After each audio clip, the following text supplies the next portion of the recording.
this is rough. Project Motor Racing is really rough. The spiritual successor of the Project Cars series is arriving on the 25th of November on PC and console. As for disclosure, Straight 4 Studios sent a key for review. I've went to Zurich in May for the PMR announcement, and I also have an affiliate link if you want to get PMR. All opinions are my own as always, and that's going to be abundantly clear. In this state, the game is a disappointment. Before going to the review, a massive thank you to all the viewers, members, and subscribers. Without you, videos like these wouldn't be possible. I am trying to reach 100,000 subscribers. Pressing that like and subscribe button would be a massive help. Thank you so much. The announcement of Project Motor Racing has generated quite a lot of interest as the successor to Project Cars, coming largely from the same team that was Slightly Mad Studios, a sim that has a single-player career mode, we will talk about that in a moment, competitive multiplayer with crossplay, a varied roster with around 50 cars that covers some vintage GT cars, spec racers, and modern GTs. This way, there could be more focus. Tracks-wise, there's a total of 18 tracks, including some popular ones like Nürburgring and Nordschleife, Daytona, Sebring, and Bathurst. Some of the tracks like Imola, Monza, and Silverstone, and a few others, are debadged with the names changed, but otherwise they remain the same. Sadly, tracks like Brands Hatch, Suzuka, Le Mans, or Laguna Seca are missing. This review will center itself on the PC version, and I'm not going to talk about the multiplayer. That will be for another video because at this point there are no games to try. The price for the base game is €60, £52 or $60. This will also include the GTE bundle when it comes out. There's a version of the game that comes also with the season pass that will cover a year worth of DLC, coming for €90, £80 or $90. As things on the internet are, I know some of you will be saying, "Oh, but this is a preview or early access for press and the issues will likely be resolved." And I'll say, probably they will, some of them maybe even at launch, but I doubt that some of what I'm going to mention is going to be corrected by the time the game launches on the 25th. I love to start the reviews nowadays talking about the user interface. In this case, it is simplistic, but somewhat easy to understand, but long gone is the pizzazz that the Project Cars 2 UI adds, even if it was a little more complicated. But that one was definitely better to look at. PMR's user interface is well laid out, it's easy to find settings in general. It could be better for the bindings and for the force feedback. And speaking of bindings, my ImSim Talento pedals weren't recognized, and I know that some others are also having issues with the equipment compatibility. What is recognized is the composer, the absolute GOAT called Steven Baystad, the Hans Zimmer of sim racing original soundtracks that once again brings a kick-ass soundtrack with presence, drama, orchestration, and gravitas, with some bangers of Project Cars coming back like Spa, which could be the equivalent of Moon Over the Castle in sim racing. Even if you don't buy the game, go to Spotify and listen to the soundtrack. You shouldn't be missing on this. I can absolutely guarantee you that it's well worth your while. One of the main focus of the game, and something that was very eagerly expected, is specially done for single-player racers, which will be the career mode.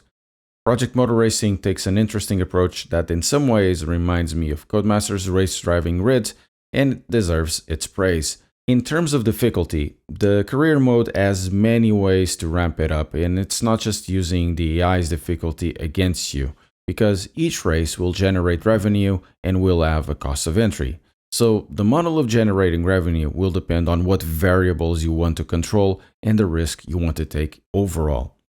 You don't know if you're going to succeed at all? Just get the sponsorship model that pays for the entry fees but takes a larger cut. If you want to win more of the prize money, risk it all with the model that pays for winning championships or be in the podium.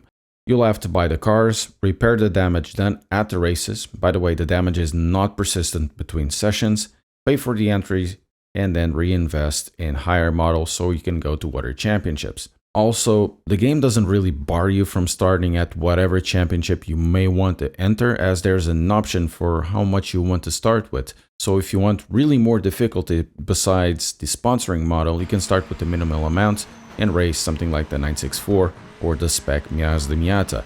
And this is an interesting take on the career mode, It feels more like team management light, while Project Cars 2 felt more like driver management. In the career mode, you get a regular session with practice, qualifying and racing, and then you have to race against the AI, which are some of the biggest idiots I've seen out there. Rangeport AI was absolutely moronic. This one is absolutely unaware of your existence or simply does not care that you are there at all. The AI is impossible to race side to side, they'll stick to the racing line and that's it. If you are there, well, too bad, get bonked. It goes to a point, and let's say you need to rejoin on the racing line and you are accelerating, the car is slow, and even if the AI has all the time of the world to avoid you, the AI will just kill you on the racing line, which is pretty dope, I suppose. Also, racing can be incredibly frustrating because every single trackout is a 2 seconds penalty. You were off just a little bit, 2 seconds. Were you thrown out? Well, that's 2 seconds. If you spin and lost control, well, that's 2 seconds. It's like Oprah, but instead of a car, it's 2 seconds. Everyone gets 2 seconds. And this gets old really soon. The damage model is simplified. There's a visual part of it and there's also a physical part of it. And it's also very inconsistent as well. There's cases where hard hits carry very little damage, if any damage at all, while soft hits done by the AI will say heavy damage with performance busting or race destroying impacts the norm, making racing the AI in this title incredibly frustrating from start to finish. And that also includes in practice, where once again they're absolute morons. Also, I have found that the AI at 100% has good pace. However, when you overtake them and let's say you got them for a second or so, they simply lose interest and start compacting and be on a line like they were on Gran Turismo AI. There's much better AI than at the moment. LMU, iRacing, Automobilista 2, and even Project Cars 2. I like the career, but I think it should be deeper with main rivals or rival teams, allow for the creation of liveries. It might be fun for a few seasons, coming from a low-end budget to finish in something like a Group C or something even more than that, but the replayability factor seems low to me. Also, with this AI, I'm really unsure that you really want more than a few seasons, because, well, once again, they're a bunch of bastards. Also, it seems that there's really only standing starts in this, unless it's hidden somewhere or in plain sight, and I can't find it. But there's more single player as well. In single player, you also may find challenges, which are a modes that are made to be time trials of sorts. You know, there's normal stuff like time attack on each lap, but there's also a twist to this for endurance races as well. I'll be doing this on stream or a season in a career modes, so subscribe to keep up to date. Going towards the sounds, there's two types of sounds. There's the physical sounds like the tires squealing and hitting a car, hitting the wall. Those sounds are nice, but car sounds, and pretty much 99% of the time except for the 787B, well, they're kind of bad and they lack runs. It's a big shame because sounds are an important part in a sim racing game. Well, so are the physics and force feedback and how to define physics. I guess by saying they feel as an evolution of the Project Cars series driving model, and at the same time the physics are bipolar and very car dependent. The cars don't feel made to the same standard, the physics and the logic behind the tire's fundamental feeling and driving changes also the same. And let's start with the GT3s and GT4 cars because this tends to be the most popular series art out there, and these cars, they're basically made to sell now copies. And in my opinion, they feel tragic to say the least, much due to the tire model. The grip feels on and off with no progression on the tire load. It gets to a point where it sticks and then unsticks really closely. This becomes really annoying because there's something in the transmission simulation where the downshifts transmit a lot of torque to the tires, upsetting the balance of the car. It's transversal to all cars, and it's worse with cars in high torque but not a lot of grip, and it's worse even in cars like the GT3 with high torque and on and off tires. I have asked about this issue and they say it's a known bug. The GT3s and GT4 cars are better done somewhere else in my opinion, like iRacing, ACC, LMU, and even Rangeport. They feel more compelling to drive. They feel like the tires has they have better progression and they feel more logical to drive as well. But other cars are really made with much higher standards, like the GT Classics, stuff like the 1990s GTs, the GTOs, the NGT class, where the driving is more fluid, progressive and closer in quality and driving feel, and fun to the standards of that LMU delivers in terms of GT3 quality. They're nice to dance with. It's really interesting to try to push them to the brink of losing control, and you understand, you feel really connected to the cars. And then you have stuff like the Group C, which are such fun cars, like they were in Project Cars 2, but in here I think they are made better. The tires feel that they progress better, and the Spec Miata is pretty cool as well, but I do prefer the Kunos iteration. It's not a bad car. It's very good to get in there and get some fun around the track, throwing them through corners. Lastly, rain driving. It's really cool. The wet lines exist, and they develop during the race as cars go over it, just like you have in Project Cars 2.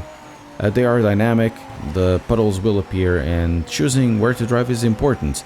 But I haven't been able to create the developing conditions in race to confirm if rubber lines are here and how they cross over with the wet line. Racing here is challenging. It doesn't really feel like you are on a sheen, and you still have some sort of force feedback connection. The force feedback won't disappear, which could be the case with other sims. Project Motor Racing in some ways feels familiar to Project Cars 2 in the driving. It's not difficult, but it's not holding your hands. It's not trying to tell you that more difficulty means more realism, because that's bullshit anyways. What is noticeable though is a sort of a slide understeer going into oversteer, and at the same time almost going through corners and with the tire squealing, something that was present in Project Cars 2. But over here it feels like it's been subdued a little bit. Now, if the physics are simcade or sim, it's up to you to decide. Those words are used as liberally as the words subtle front end feel in force feedback in a Gamer Muscle stream, so you do your own decision. Think what you think about the physics, and go watch your favorite racing driver to tell you if it's real or not. As for the force feedback, is not my favorite, but it works. It has a little more difficulty to set up than in most sims, because you have two areas where you can set up your force feedback. You have it in the menu. There's an overall force feedback settings page with gain, smoothing, headroom, and then in the setup you have it per car with strengths, EQ. There's a EQ slider of sorts with low, mid, and high, and also friction. From the get-go, the cars have decent connection to the force feedback. It doesn't feel floaty and detached, and these options will allow you to customize your driving to your own taste.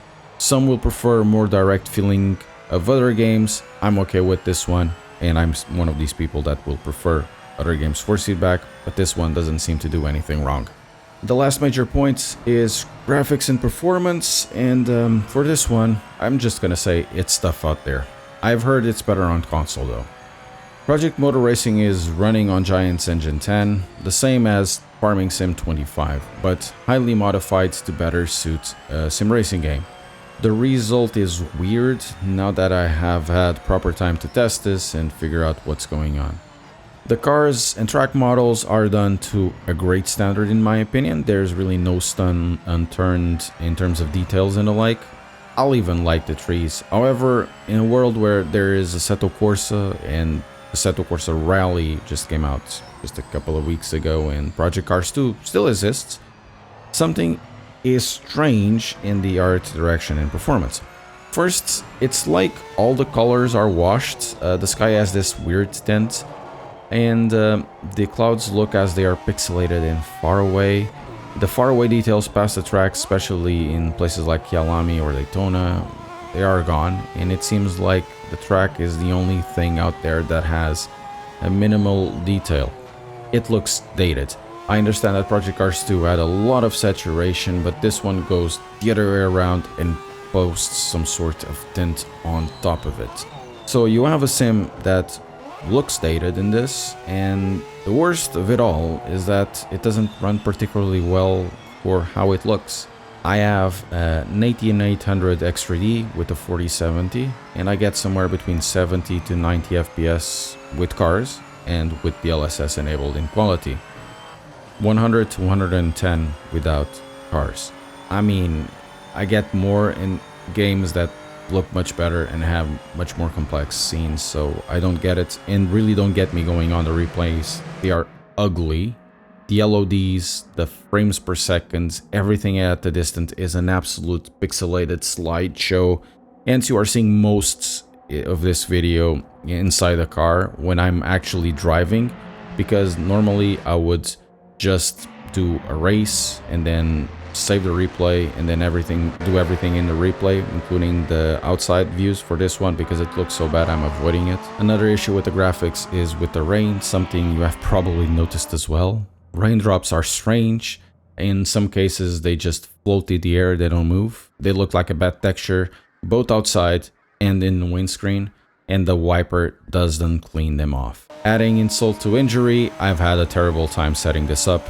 Middling FPS, no ability to map my regular pedals, weird crashes after so often, stutters, very common as well. It has been a really weird experience. At least, I gotta say that at 1440p, it doesn't look like a blurry mess like Lorange port, but then again, it's no stunner. Another positive is that it loads really fast. So, what's to say about this? Well, in this state, it is a disappointment, a big one at that. The career mode is okay, better than anything out there at the moment. It gives a feeling of progression, but it does feel shallow. It's hard to enjoy the career modes, or even the single player, with such horrendous AI. And the double-tiered physics makes it feel like there's two faces to this game. The change to Giant's Engine 10 has streamlined the development of this compared to Unreal Engine 5, which was the choice before, but at the same time, the game feels last gen, dated, in places more than Project Cars. There's a lot to change and improve here, and as the game launches on the 25th of November, what's needed, I'm not sure if it's going to come on time, and if it comes, it will be later down the line. Well, it's a shame.